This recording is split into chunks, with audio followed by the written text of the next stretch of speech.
What's going on, guys? It's JD with JD's Wraps. It's been a little while since we've done a video.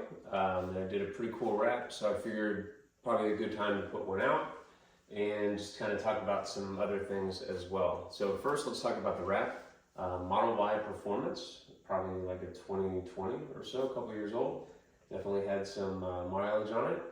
And the color that we went with was Satin Rushing Riptide from Avery Dennison. So that was the base color here that you see. It's a really cool color. I've done this color a few times in gloss. We actually had it on our own car, and I actually did it on my mom's SUV. So it's a really neat color. It's like a purple, blue, almost like aqua green, gold color shift. And you'll see kind of when we go in for the review and take you outside, how much shift there actually is. This thing is insane. You take a picture from one side of the car, it's purple gold. The other side of the car, it's teal, aqua blue, green. So really, really neat. The customer had a pillar delete on their plaid, so they wanted to kind of go with the same sort of thing. So we did the pillar delete, and then we kind of did like a little bit of a custom sort of design where it trails into the trunk glass to match how they had it on their plaid. So that came out pretty cool, kind of gives it a different look. The entire car had a full body PPF on there already, so that kind of presented some challenges. Every time I wrap over PPF, it's always interesting. I usually have to go in and cut a lot of PPF out that's either lifting or, and you know what it is, 9 times out of 10, it's probably something very small that was lifting right off the bat that the customer just never saw, and then after a year or two, that something very small gets full of dirt. But neither here nor there. When you wrap over PPF, and this is for new installers, just understand, and this is important to have this conversation with your customers, is that one, the PPF is going to get chipped up, so any damage that's in the PPF is obviously going to show through the wrap. But more importantly, especially if it's a gloss PPF, you know, these people are using patterns that are pre-cut, and then they have to kind of put the patterns into place. And if you're not a very good PPF installer, you tend to not have the pattern in place, and then you have to go in there and cut. So you can just see some really janky lines kind of all throughout this thing. So it's important to talk to the customer and let them know that if you are wrapping over full PPF, that they may see some things. And as I take you guys around the car, you may see some things as well. Just understand that there is a full PPF underneath.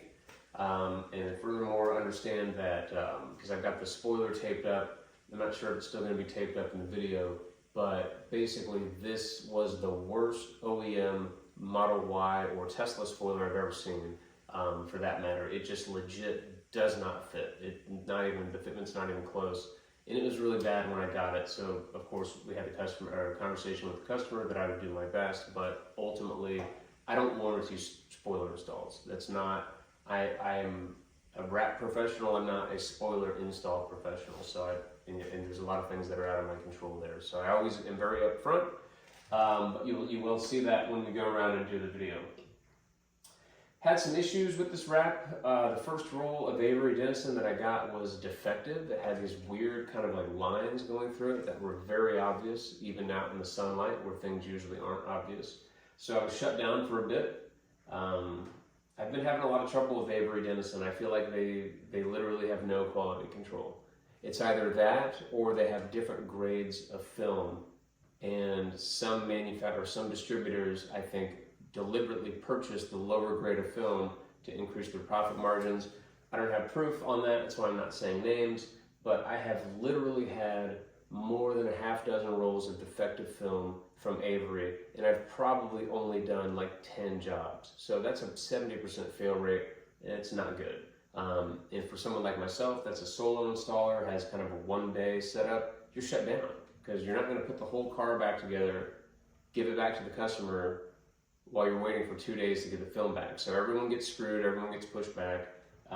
So I've been really unhappy with Avery Dennison, but luckily the distributor made it correct, and sure enough, I was able to get a perfect roll within 2 days. So that's kind of where it gets my conspiracy hair sticking up. It's like, wait a second, why was I able to get a perfect roll overnighted from Avery to you, to me, but the roll that I got from you was trash. So neither here nor there. So that takes care of this. The client had some kind of like bronze vinyl on the badges and kind of has the whole thing going on the little sides here and there. So we kept that. I think that actually works pretty good with the overall wrap. So that's kind of cool. And yeah, other than that, we didn't do anything else too crazy. The car was blue, which was perfect because the wrap has a lot of blue in it. So yeah, just came out really nice. So I'll show you the wrap in detail. As far as the future of the channel, videos, I have no idea. You know, every week, every month that I continue to stay in the wrap business is, it's not, how do I want to say this the right way? It's, I'm doing this job 1 week at a time. Obviously I'm booked out, so I guess in fairness, I'm doing it as far as I'm booked out at a time.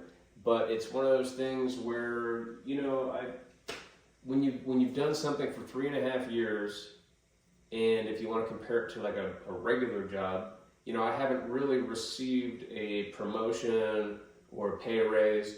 Yes, I've gotten a little bit more efficient at wrapping the cars, so they take less time. So therefore, I do get paid a little bit more, and I have slightly raised my prices, but it's not an exponential shift up. So from a business owner's perspective, I have to kind of make a decision whether or not I'm content with a linear increase, whether that's profit, whether that's clients, whatnot. It's going to be slow if I tend to stay here. And obviously there's a lot of intangibles that come with working out of your home.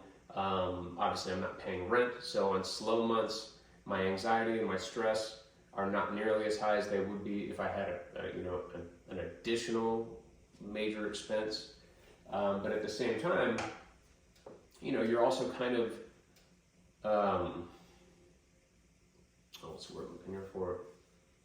You're also kind of resigning to the fact that you're only going to make a certain amount of money because you're just one person, you know? So that has impacted my motivation a little bit from a macro perspective. Obviously I still get the jobs done, you know, they come out really good. I really, you know, make sure that quality is not suffering as much as I can. But as far as big picture, you know, I don't know how much time or money or effort to put into making the business something that it's not now, when I'm not sure how long this is going to be something that I do. So it's interesting, but that's what life's all about. You know, I believe I wear kind of my emotions on my sleeve. So I know some of you are going to be in this exact same position because that's just the numbers of the thing. You know, it's like that situation in class where you don't raise your hand. You know, there's at least a handful of other people that have the same question. So I believe in being straightforward and transparent because sometimes it helps. You know, maybe some of you are doing this and you've reached a point where maybe you don't have any jobs and you're losing money and you're stressed out and you don't really know what to do. And maybe hearing from someone else that's kind of in the same boat tends to help. So my goal here is to always be transparent. It's obviously my channel, so I can kind of say what I want, and my goal is to be as honest and transparent about every aspect of this when I get a chance to actually talk. So yeah, I hope that gives some insight. The Cybertruck is about to come out, and I foresee that creating pretty good size influx in jobs. And that'll probably be where a lot of my next content will be, probably disassembly videos for the Cybertruck, that sort of thing. The how-to Model 3 videos are still something that is definitely very much alive. It just is a matter of kind of doing it and getting it to the people that need to see it in the right way. And that's kind of the part that I'm really trying to figure out. So Cybertruck's going to be the next big thing. I'm praying that it's going to fit in my garage. That's kind of the one variable. But if it doesn't, you know, to be honest, we'll make it work. I think I can make it work. I think it'll fit in the garage no matter what. It just may be that I can't get around the front and back. So if that's the case, it's an easy enough car that I feel like I can probably do it with the garage open and be totally fine. as far as debris and things like that. It should not be something where I'm constantly lifting up the panels and having to reposition. It's an incredibly geometric car with very sharp angles, so it's almost perfect for wrapping. So yeah, that's what I foresee. For those of you that have hung around and, you know, still appreciating the content, you know, I read all your comments. I try to reply to all of you, so I appreciate the support. If you're not subscribed, make sure to subscribe. I don't foresee myself going anywhere. It may be that, you know, I mean, I stop rapping, but the content will keep coming. So I'm going to make it my goal to make sure that I have content and try to get a little bit better with posting regularly. So yeah, I wanted to give you guys an update. And without further ado, let's go ahead and take a look at the wrap up close in the light so you can kind of really get an idea of what this does. And again, if you're not subscribed, make sure to subscribe. If you have questions, whether they be about wrapping, how to wrap, tips and tricks, you're interested in getting your car wrapped by me personally, feel free to reach out. I take out-of-state clients. We work with people from Las Vegas, California, Maryland was the farthest that I've had someone come out, which is awesome. But it's really a pretty easy process. Drop the car off for me, you know, come out on like a Sunday, drop it off, fly back out that weekend, and then drive it back. Everything will be ready. So don't, you know, just understand that that's possible as well. But feel free to reach out. I'm an open book. But let's go ahead and take a look at the wrap.